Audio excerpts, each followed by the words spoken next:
और कुछ ही देर बाद इसी की पीसी होने वाली है और आज देश में चुनाव का ऐलान हो जाएगा। लोकसभा चुनाव को लेकर तैयारियां लगभग पूरी हो चुकी हैं। चुनाव आयोग की तरफ से लोकसभा चुनाव की तारीखों को लेकर ऐलान होने वाला है 3 बजे। अब से सिर्फ 1 घंटे बाद, कुछ मिनटों बाद चुनाव आयोग प्रेस कॉन्फ्रेंस करने वाला है।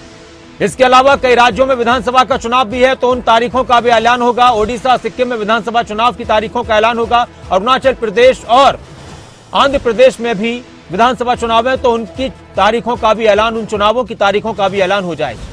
मुख्य चुनाव आयुक्त राजीव कुमार प्रेस कॉन्फ्रेंस करेंगे। चुनाव आयुक्त ज्ञानेश और सुखबीर संधू भी इस दौरान मौजूद रहेंगे। और आज से ही आचार संहिता लग जाएगी। 97 करोड़ वोटर्स तकरीबन इस बार भारत की अगली सरकार चुनेंगे। जिस वक्त का इंतजार था, जिन पलों का इंतजार था, वो करीब आ चुके हैं। आज देश में चुनाव के महासंग्राम का ऐलान होने जा रहा है, तारीखों का ऐलान होने जा रहा है। उम्मीद और कयास यही है कि इस बार भी 7 चरणों में चुनाव हो सकता है। हर राज्य में हर एक पार्टी ने अपनी तैयारी कर ली है। सत्ता पक्ष और विपक्ष एक दूसरे पर लगातार तीखे प्रहारों के साथ अपनी जीत के दावे कर रहे हैं।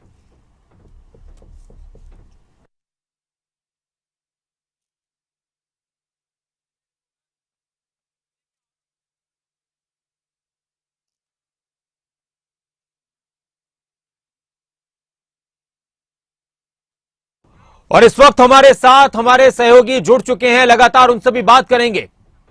प्रदीप ठाकुर शिमला से हमारे ब्यूरो शिमला जुड़ चुके हैं। अनिल मोर हमारे पॉलिटिकल एडिटर मेरे साथ जुड़ चुके हैं। राव शफात अली हमारे ब्यूरो चीफ उत्तराखंड से हमारे साथ जुड़ चुके हैं। सबसे पहले अनिल, आपसे बात करेंगे। इंतजार की घड़ियां खत्म होने वाली हैं। ये चुनाव भारत में क्या कुछ चेंजेस लाने वाला है, कितना अहम साबित होने वाला है। हर चुनाव बहुत महत्वपूर्ण होता है, लेकिन इस लोकसभा चुनाव में क्या कुछ खासियत है?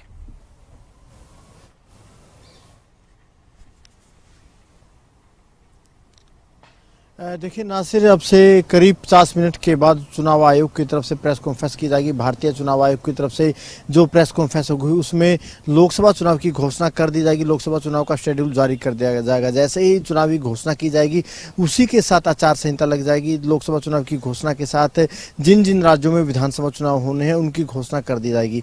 काफ़ी महत्वपूर्ण और बड़ा चुनाव रहने वाला है, क्योंकि बीजेपी की तरफ से नारा दिया जा रहा है कि जो एनडीए है, एनडीए 400 पार होगा, बीजेपी 370 पार होगी।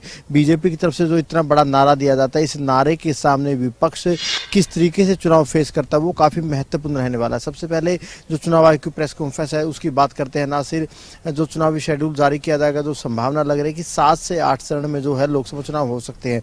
पिछली बार 7 चरणों में देश भर में चुनाव हुए थे, इस बार भी 7 से 8 चरण रह सकते हैं, क्योंकि 16 जून को जो मौजूदा सरकार है, मौजूदा लोकसभा, उनका कार्यकाल 16 जून है, तो उससे पहले जो चुनावी प्रक्रिया पूरी की पूरी निपट जाएगी। और अब जैसे हम बात करेंगे, जो 7 से 8 चरण रहने वाले हैं, जितने बड़े राज्य हैं, बड़े राज्यों में चाहे यूपी है, महाराष्ट्र है, एमपी है, इन बड़े राज्यों में, वेस्ट बंगाल है, इन बड़े राज्यों में जो लोकसभा चुनाव है वो कई चरण में रहने वाले। छोटे राज्यों के जो चुनाव है वो एक चरण में निपटाए जा सकते हैं। हालांकि छत्तीसगढ़, झारखंड ऐसे स्टेट है जहाँ पर 2 से 3 चरण में चुनाव हो सकते हैं, क्योंकि थोड़े सेंसिटिव वो स्टेट है।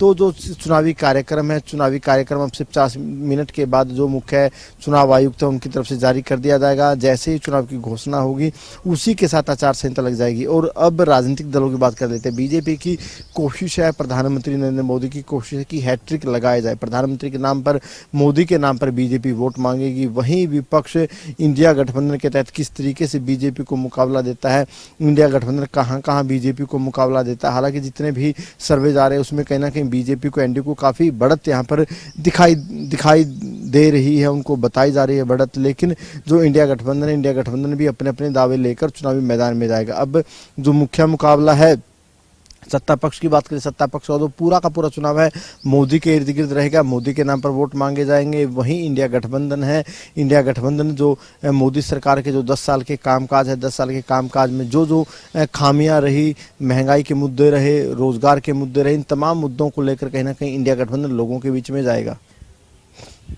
और राव शफात अली भी हमारे साथ जुड़े हो। राव, उत्तराखंड की अगर बात की जाए तो बीजेपी ने तो अपने उम्मीदवारों के नाम का ऐलान कर दिया है, कांग्रेस के उम्मीदवारों के नाम की घोषणा होनी है। उत्तराखंड के लिहाज से यह चुनाव कितना महत्वपूर्ण है? 5 की 5 सीटों पर फिर से बीजेपी जीतने का दावा कर रही है। क्या स्थिति लग रही है दोनों पार्टियों की?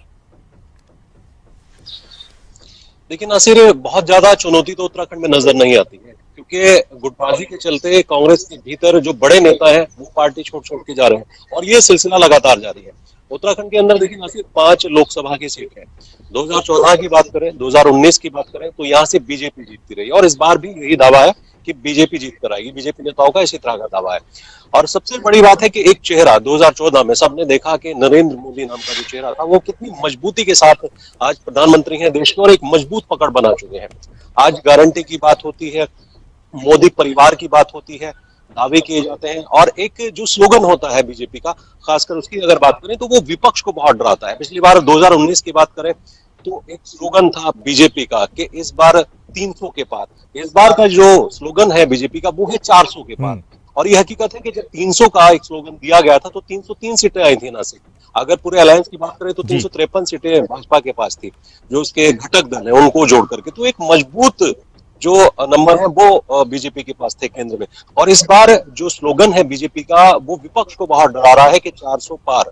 और जिस तरह की तैयारी बीजेपी करती है, ग्राउंड पर जाती है, कार्यकर्ताओं से बात करती है, जनता से बात करती है, केंद्र सरकार की जो योजनाएं हैं जनता के लिए जो कभी पहले नहीं देखी गई थी, तो जाहिर सी बात है कि उसका असर बहुत है। उत्तराखंड में भी इसका असर नजर आता है। यहाँ की राज्य सरकार भी जनहित के लगातार निर्णय लेती है और केंद्र सरकार की जो योजना है वो उत्तराखंड तक पहुंच रही है।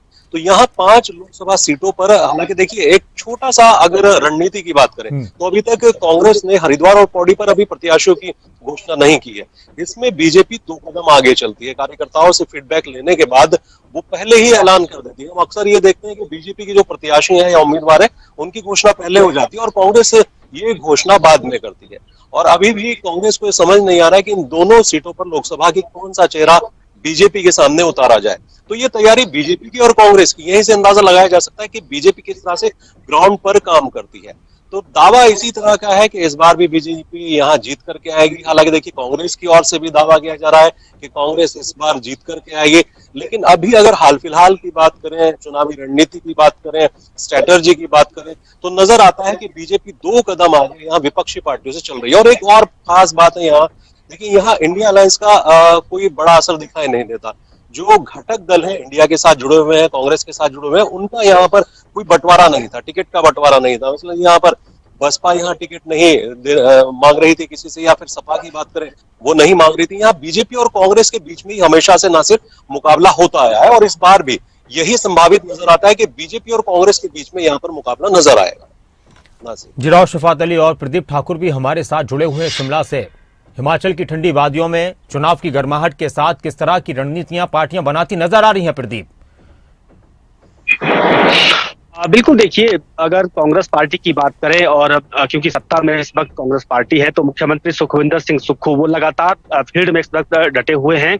आज भी बिलासपुर में उनका दौरा था और उसके बाद इनका चंडीगढ़ जाने का कार्यक्रम है। तो कुल मिलाकर कह सकते हैं कि जो राजनीतिक दल हैं वो अपने स्तर पर तैयारियां पहले से ही कर रहे हैं, लेकिन जैसे ही चुनावों की घोषणा हो जाएगी उसके बाद ये तैयारियां और तेज हो जाएंगी। बीजेपी की अगर बात की जाए तो 2 सीटों पर उम्मीदवार उतार दिए गए हैं, शिमला और हमीरपुर संसदीय सीट से, और जो 2 सीटें बचती हैं उसके लिए माथापच्ची चल रही है। और कौन वहां पर मजबूत कैंडिडेट हो सकता है इसको लेकर पार्टी के भीतर चर्चा इस वक्त चल रही है। क्योंकि हिमाचल की अगर बात करें तो जब भी चुनाव होते हैं तो यहाँ पर वोटिंग का दौर अंत में आता है, यानी लास्ट चरण में आते हैं। पिछली बार की अगर बात करें तो मई में यहाँ पर वोटिंग हुई थी 19 मई के आसपास। तो कहीं ना कहीं कह सकते हैं कि समय बहुत ज्यादा है इस हिमाचल की अगर खासतौर पर बात की जाए। तो ऐसे में तैयारियां करने के लिए, कैंडिडेट्स को सर्च करने के लिए इस वक्त राजनीतिक दलों के पास काफी समय है। लेकिन फिर भी चुनावों की अगर बात करें तो काफी गंभीरता से इसको लिया जा रहा है लोकसभा चुनाव को। और जो सत्ताधारी दल है हिमाचल में उसकी कोशिश यही है कि अब सरकार का यहाँ पर फायदा लिया जाए। बेशक जो राजनीतिक घटनाक्रम यहाँ पर हुआ, सरकार संकट में भी आई, सरकार कर काम कर रही है, मुख्यमंत्री दौरे कर रहे हैं, मंत्री दौरे कर रहे हैं, जो सरकार में पॉलिटिकल एडजस्टमेंट जो की जानी थी वो दौर भी चला।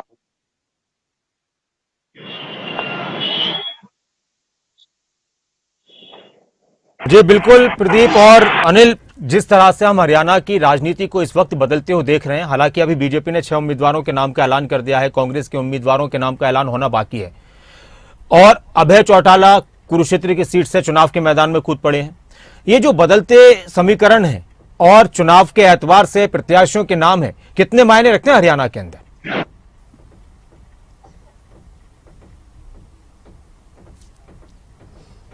देखिए नासिर, अगर हरियाणा की बात करें, हरियाणा की यूं तो 10 सीटें हैं, लेकिन देश की राजनीति को लेकर हरियाणा का एक अलग ही रोल रहता है, क्योंकि हरियाणा दिल्ली के सबसे पास पड़ता। तो ऐसे में जो भी राजनीतिक दल होते हैं उनका खासतौर से हरियाणा पर फोकस रहता है। बीजेपी की बात कर लेते हैं।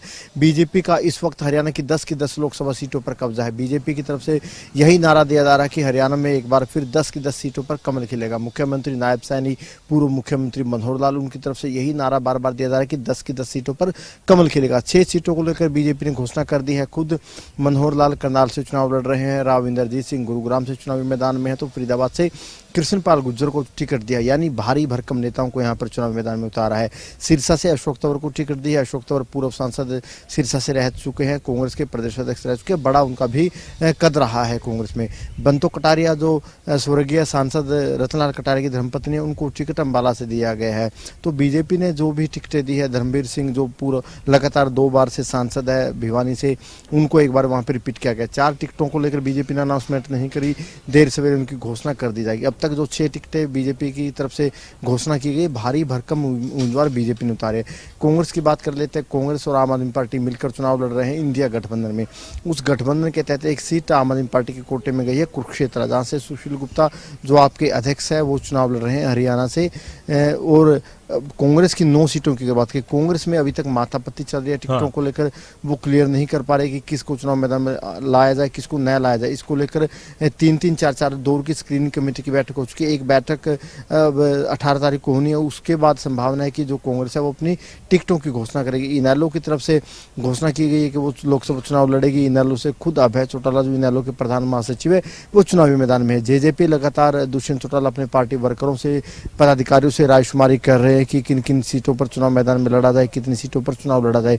जेजेपी भी आने वाले 5-7 दिनों में फैसला कर लेगी कितनी सीटों पर चुनाव लड़ना नहीं लड़ना। तो ये मोटा मोटा इस तरीके के समीकरण है। हालांकि जो मुख्य मुकाबला है वो बीजेपी और इंडिया गठबंधन में रहने वाला है। जेजेपी हालांकि कुछ सीटों पर एक मजबूत फाइट दे सकती है, इनेलो भी एक मजबूत भूमिका दर्ज कराने की कोशिश करेगी, लेकिन जो मुख्य मुकाबला बीजेपी और इंडिया गठबंधन में रहने वाला है।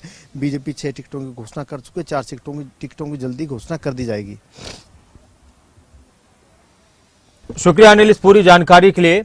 और राव शफात अली, हम इस बार के चुनाव को अगर देखते हैं, 2024 के इस चुनाव को, तो बहुत शोर है। हर चुनाव में बहुत शोर होता है। इस बार कई मुद्दे हैं। अभी चुनावी बॉन्ड की बात भी चल रही है, सीए की बात भी आ गई है, बीजेपी के 400 पार का नारा है, और ये नारे काफी प्रभावित साबित होते हैं, आपने कहा भी। तो केंद्रीय स्तर पर क्या लग रहा है, इस बार विपक्ष का जो इंडिया गठबंधन था, वो कितनी चुनौती अब तक दे पाया है या फिर दे पाएगा इस चुनाव में?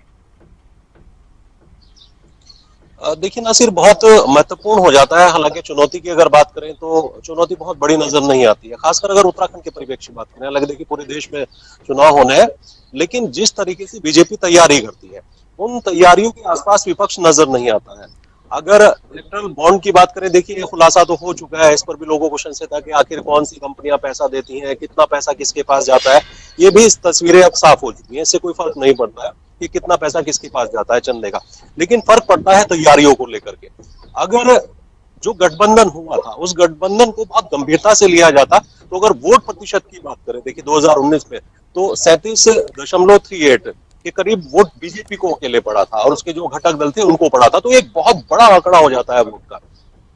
अगर इसको आसपास छूना है तो वाकई में जो गठबंधन बना था इंडिया का, अलायंस का, उस पर गंभीरता से काम होना चाहिए था, क्योंकि अलग अलग देखिए मत प्रतिशत अलग अलग पार्टियों के साथ जुड़ा हुआ है, कांग्रेस के साथ भी है, दूसरी पार्टियों के साथ भी है, लेकिन वहां सिर्फ एक सबसे बड़ी समस्या थी कि आखिर लीड कौन करेगा, और इस लीड करने के चक्कर में इंडिया का जो गठबंधन है वो धीरे धीरे टूटता गया।